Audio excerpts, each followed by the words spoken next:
What's up, guys? So this is a very impromptu video and I'm just responding to someone who commented it on one of my more recent videos, and I figured this was a good opportunity to make a video even though it's completely out of order of my sequence of how I wanted to release videos over the next few weeks. But this is a trending topic right now, so I couldn't ignore it, and shout out to Horizon Legos for giving me this opportunity. So without further ado, they said, "Hey Joel, what are your thoughts on Elon and Vivek supporting more H-1B visas in order to fill the talent and work gap that there is in engineering? Do you think that this will affect the job market for engineers even more? And if so, how would it affect it? What could be done instead?" So, I'm not like a subject matter expert in this. This is just my take based off of my experience, and I can't even directly quote Elon right now because I'm not on X or Twitter, and I can't find his tweet at the time of recording this. But I can like roughly quote what he said, and even though it's detrimental to someone like myself, I do see where he's coming from when he said that, in a nutshell, overall, US workers are more entitled than someone from a third world country who wants to come here. They might not be perfect, but they work hard, and for anywhere from half to a third of the price of what someone entry level coming from a US based school as a US citizen would expect going into a company. He's right about that. He's not wrong. Like, even though that sucks for someone like myself, because that doesn't do me any favors. He's literally right, because the US has the highest starting salary and just salary in general for software engineering. So he's right.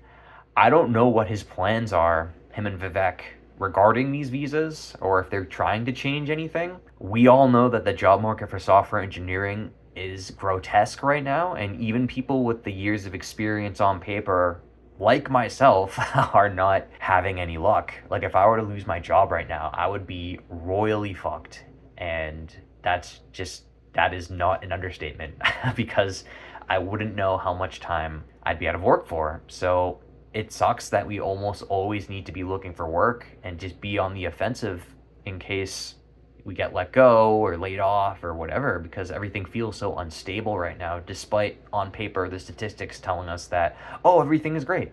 So yeah, if they change anything to make H-1B visas more like favorable to companies and stuff, like I said, it's definitely going to make our lives harder, and it's essentially going to force people to comply, I think, because people are going to have to become, elite code warriors working on side projects. We basically live and die by the keyboard and working on coding 24/7 so that they can become exceptional. And there are people that want to do that shit. I don't. I honestly aspire to leave this career at some point, and I'm doing what I can to put everything in place to do that, including, YouTube, just document my journey, because I'm not trying to spend all my waking hours outside of work coding.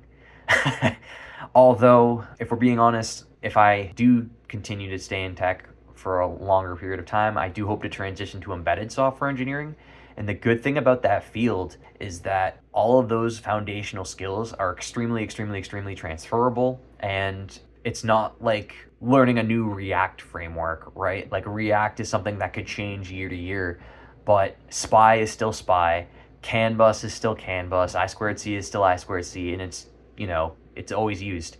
So those are like foundational things in embedded systems, at least, that once you learn them and you have that experience, you learn them and you have that experience. And I kind of do. So my mission, if I like really wanted to double down and stay in engineering, I would have to go buy a microcontroller and get it to talk to another one via I2C, just some project like that. But essentially, I hate to basically bend the knee to Elon, but like, I don't see an alternative here. Like, we just we gotta comply.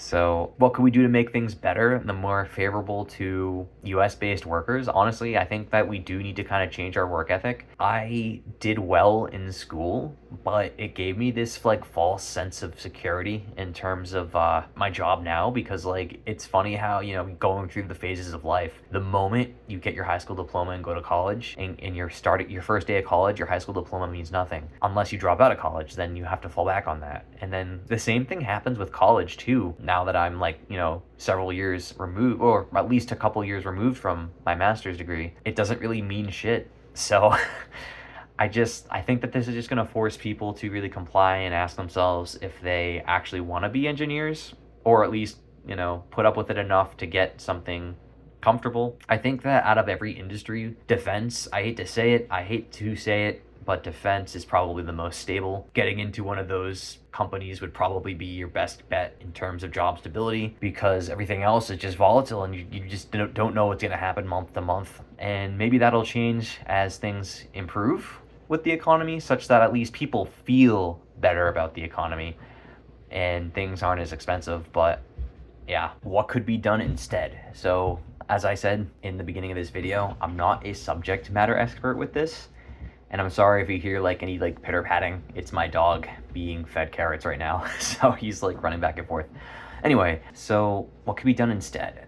So they would need to put some kind of policy in place that would make US based employees more favorable to companies instead of H-1B visas. And that might work with like lower skilled jobs, like warehouse jobs and stuff like that. But in terms of software engineering, that kind of flips it on its head, because the most valuable thing is your technical aptitude, like your technical skills. And I mean, companies don't give a shit where they get it from. They'll pay whatever they need to get you to, join them if you've proved yourself. So like one of my coworkers who's like quickly become a mentor of mine, my company moved him from Texas to Colorado, and he has 100% proved his worth. So maybe it's controversial that I actually agree with Elon and Vivek when they say that people that come here from other countries are willing to work better for less, but I think they're right. So like I said initially, I think this is just going to force people to become better engineers if they want to compete in the market, because that's just how it works.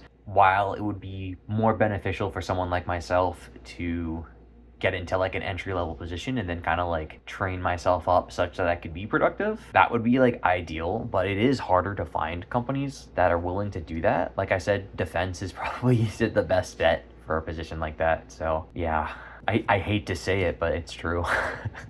So like I said, I guess I don't really have any answers, but that's at least my input. Hopefully that answers your question, Horizon Legos. So thank you for the comment, and for everybody else, thank you for watching thus far, and I hope you get something out of this video, and like and subscribe. I'll catch you on the next one.